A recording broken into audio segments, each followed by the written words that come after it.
My parents sold the house I was living in without warning to give my brother the money, so I gave them a lesson they'll never forget. You sold the house. The house I'm living in. It's our property, Sophia. We can do what we want with it. You didn't even tell me. I have 30 days to get out. Your brother needed the money for his business. This is important. And where am I supposed to go? My parents sold the house I was living in without warning to give my brother the money. Hi, my name is Sophia. Today, I'm going to tell you my story. But before I continue, please like, share, and subscribe to hear more stories like this. I grew up in a quiet suburb outside Portland, Oregon with my parents, Gerald and Christine Morrison, and my younger brother Trevor. My childhood wasn't awful, but I always knew Trevor was the favorite. He was magnetic, confident, the kind of kid who could walk into any room and own it within minutes. I was different, quieter, more reserved, happiest with a good book and my own thoughts. When I was 22, I graduated from Portland Community College with a degree in information technology. Nothing glamorous, but solid and practical. I landed a job at a local tech company doing customer support. The pay was decent but nothing special, and housing in the Portland area had become insanely expensive. I was drowning trying to find something I could actually afford. That's when my parents made their offer. They owned a rental property in Beaverton, a cozy 2-bedroom bungalow they'd purchased as an investment about a decade earlier. The previous tenants had just moved out, and the place was sitting empty. Why don't you live there? Mom suggested over Sunday dinner. You can pay us rent, but we'll give you a deal, way below market rate. It'll help you save money, sweetheart. It seemed like a blessing. The rent they quoted was literally half what I'd pay anywhere else in the area. I moved in the following week, grateful beyond words for their help. Trevor, meanwhile, had dropped out of University of Oregon after barely one semester. He was 20 years old, constantly bouncing between brilliant business ideas that never got off the ground. My parents supported him completely, emotionally, financially, unconditionally. Every failed venture was met with encouragement to try something new.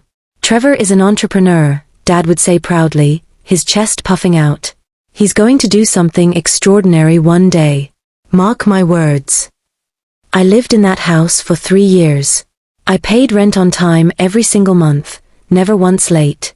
I maintained the property myself, fixed leaky faucets, painted the bedroom, kept the yard neat. It became more than just a place to live, it became home. I furnished it carefully, made it reflect who I was, settled into the rhythm of my life there.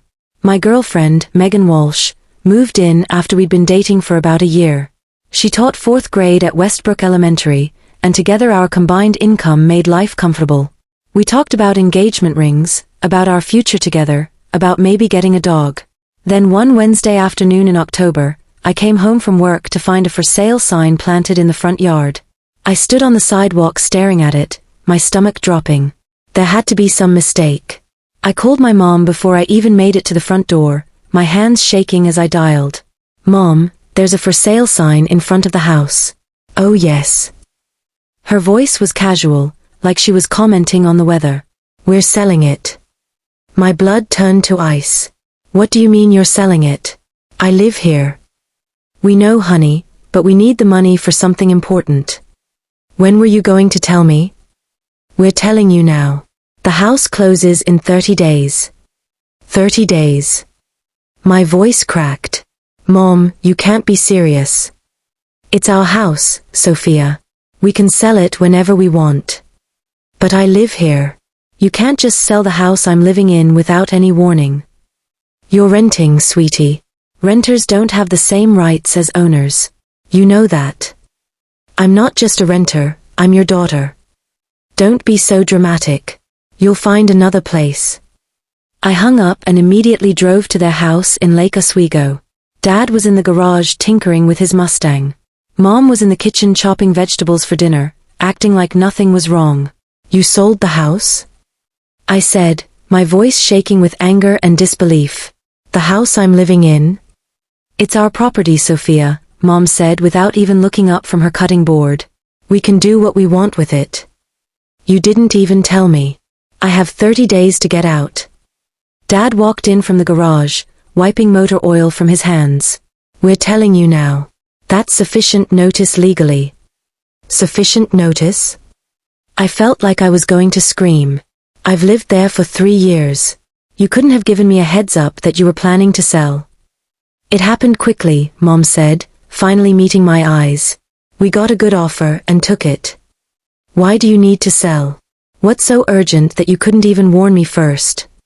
My parents exchanged a look, one of those married couple glances where entire conversations happen silently.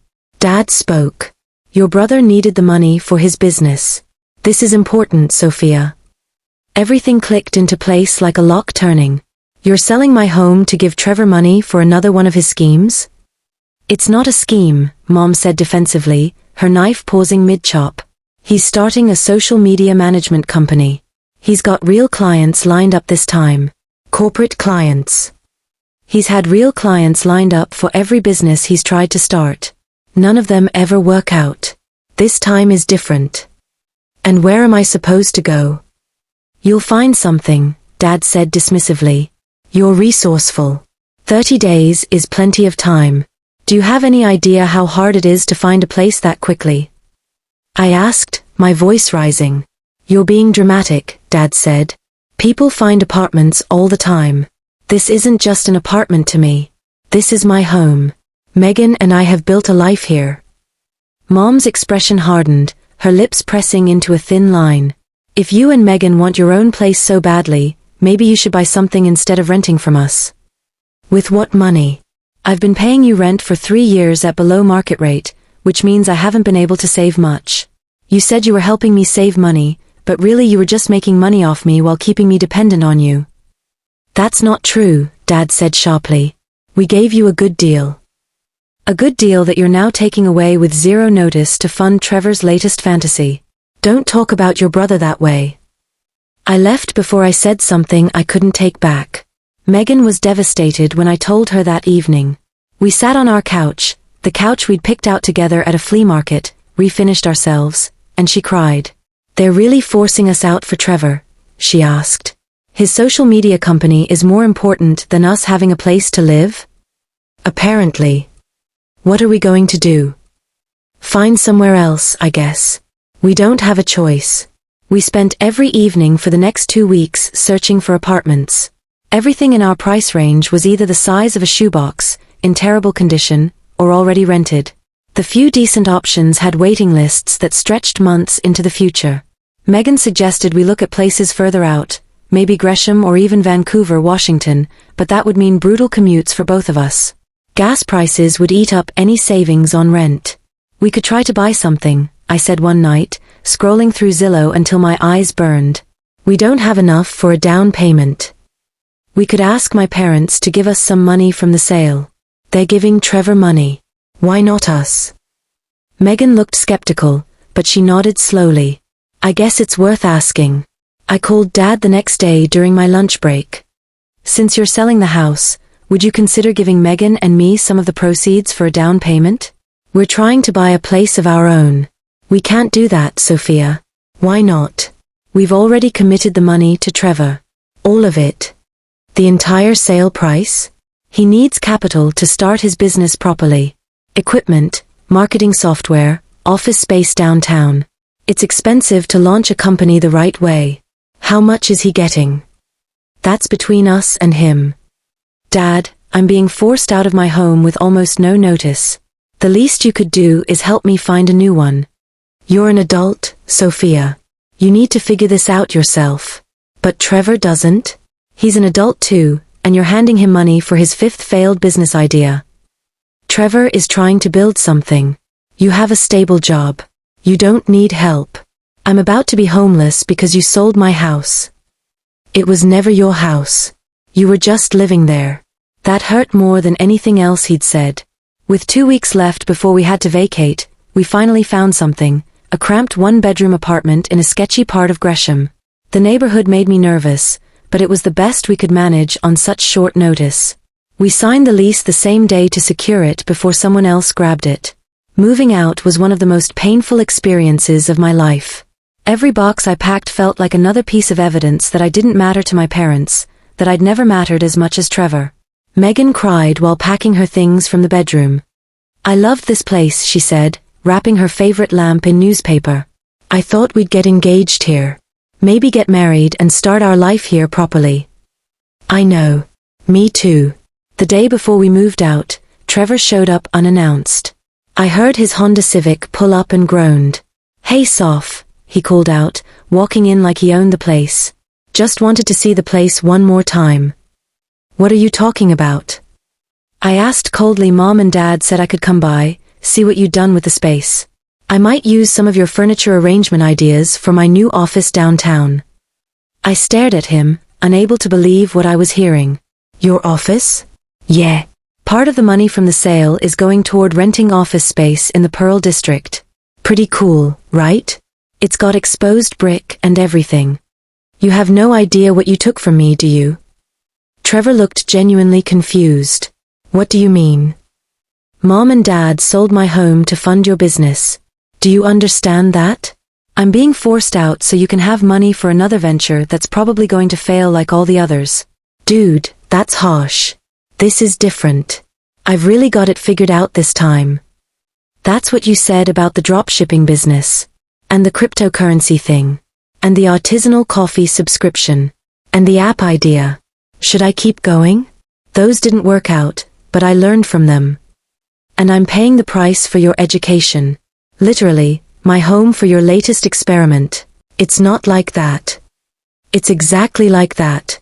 But you don't care because you've never had to face consequences for anything in your entire life. Mom and Dad have always bailed you out, always funded your dreams, while I've had to work for everything I have. That's not fair. Life isn't fair, Trevor. I'm learning that more clearly every single day." He left looking upset, but I felt nothing, no guilt, no sympathy, just pure anger burning in my chest. Megan and I moved into the apartment in Gresham. It was depressing after the house, cramped and dark, with thin walls that let us hear every argument from the neighbors on both sides. The parking lot had broken glass scattered everywhere and suspicious stains on the concrete. But it was what we could afford on such short notice. I stopped talking to my parents completely. They called a few times, but I let it go to voicemail. They showed no remorse, no understanding of what they'd done to us. To them, it was just a business transaction, nothing personal. 3 months into living in that miserable apartment, I proposed to Megan. I'd been saving secretly for a modest ring, nothing fancy, just a simple band with a small diamond. We were eating takeout Chinese food on our cramped couch when I got down on one knee. She said yes, crying happy tears. We didn't tell my parents. We didn't want them anywhere near our important moments anymore. We planned a small wedding with just our close friends and Megan's family. Her parents were appalled when they heard what my parents had done. "They sold the house you were living in?" Megan's mother, Patricia, asked over wedding planning brunch. "Without telling you first? Just 30 days notice?" "That's right," I confirmed. "That's horrible. I can't imagine doing that to my child. Not for anything." "Neither can I, but apparently I'm not Trevor, so different rules apply." 6 months after we moved out, I heard through a mutual friend, someone who still talked to Trevor on Instagram, that his social media management company had folded. Apparently, he'd burned through the money faster than anyone expected. Bad spending decisions, overpriced office furniture, a downtown lease he couldn't afford, fancy equipment he didn't know how to use properly. The corporate clients he'd promised never materialized into enough business to sustain the operation. Another failure, just like all the others. I felt vindicated but also furious. My home had been sacrificed for absolutely nothing. Trevor had wasted the money exactly like I'd predicted, and my parents would probably just bail him out again anyway. A month later, Dad called. I answered by accident, thinking it was my boss. "Sophia, finally. We need to talk. I don't have anything to say to you. Trevor's business didn't work out. He's back home with us now. I heard.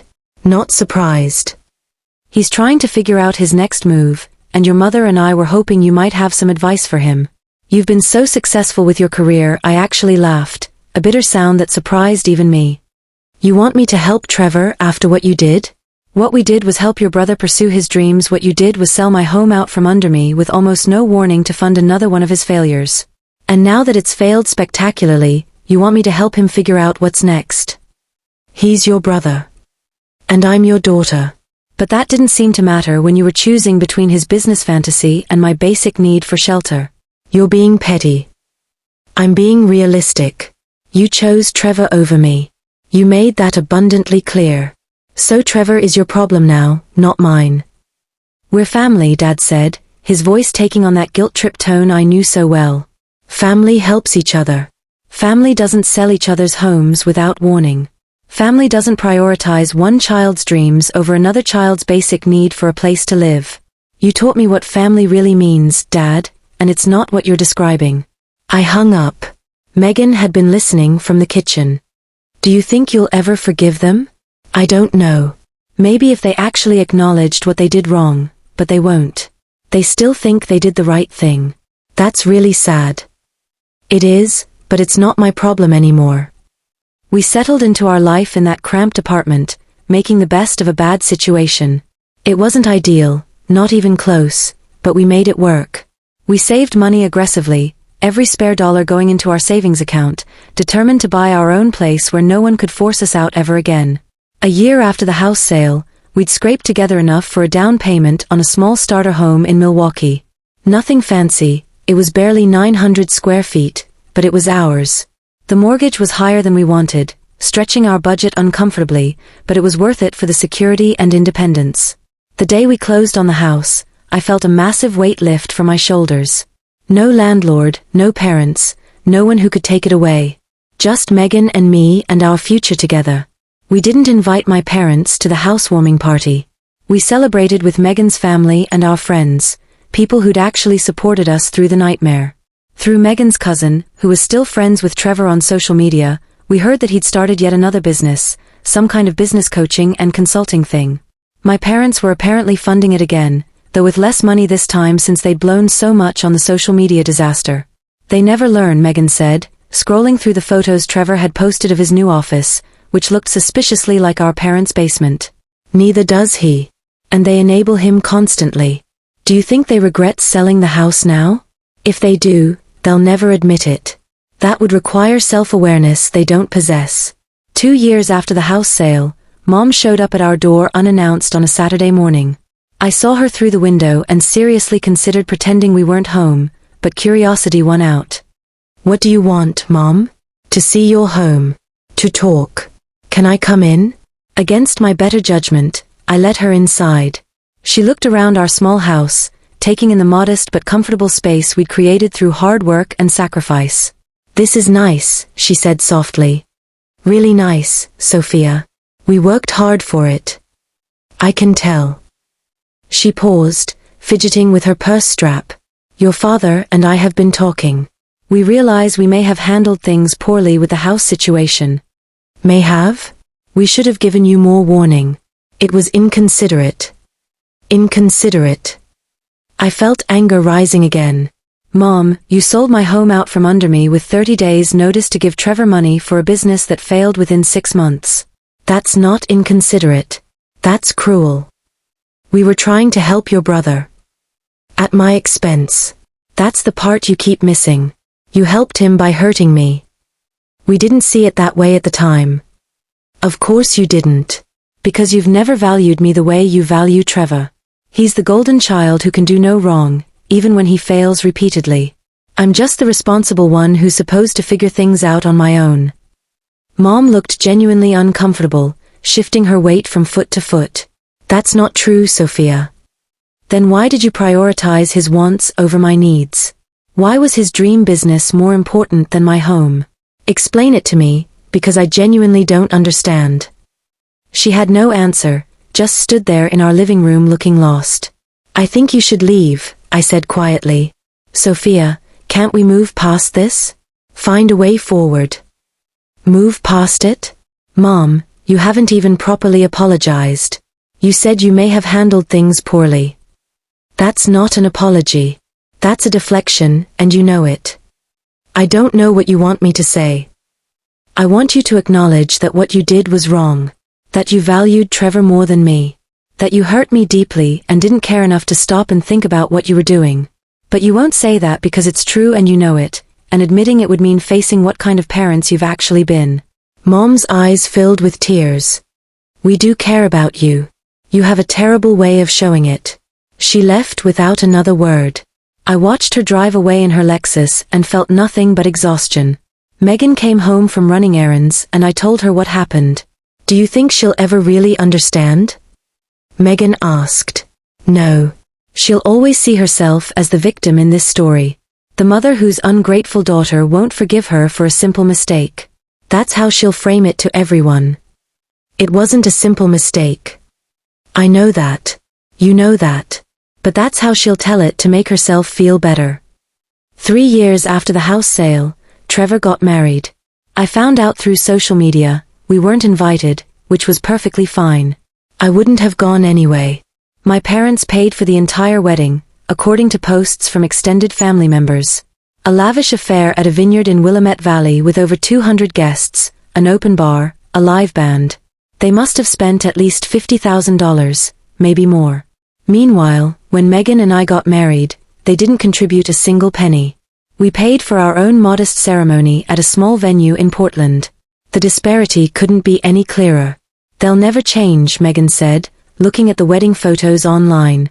Look at this, ice sculptures and a chocolate fountain. No, they won't change. And I'm done expecting them to. We've built a good life despite them, not because of them. And it was true. I'd gotten promoted at work to a senior support position. Megan had become a lead teacher at her school with a significant pay raise. We were talking seriously about starting a family. Our house was small, but it was ours, truly ours, and no one could take it away from us. My parents are getting older now. Dad had a minor stroke last year. I heard about it through an aunt. Mom calls occasionally, testing the waters to see if I'll answer. I usually don't. Trevor's business coaching thing failed too, obviously.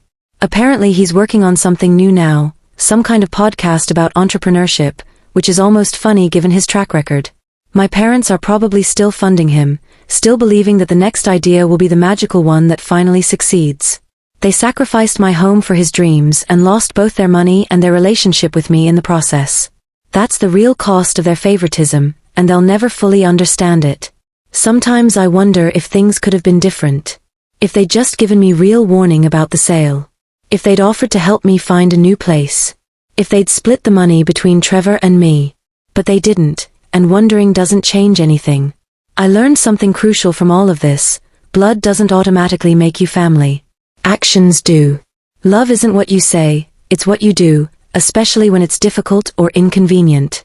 My parents proved they weren't really my family when it mattered most. They made their choice, and I made mine. And I built my own family with Megan and the friends who supported us through everything. That's enough. That's more than enough. If your parents sold the house you were living in without warning to give your sibling the money for a failed business, would you have forgiven them or cut them off like I did?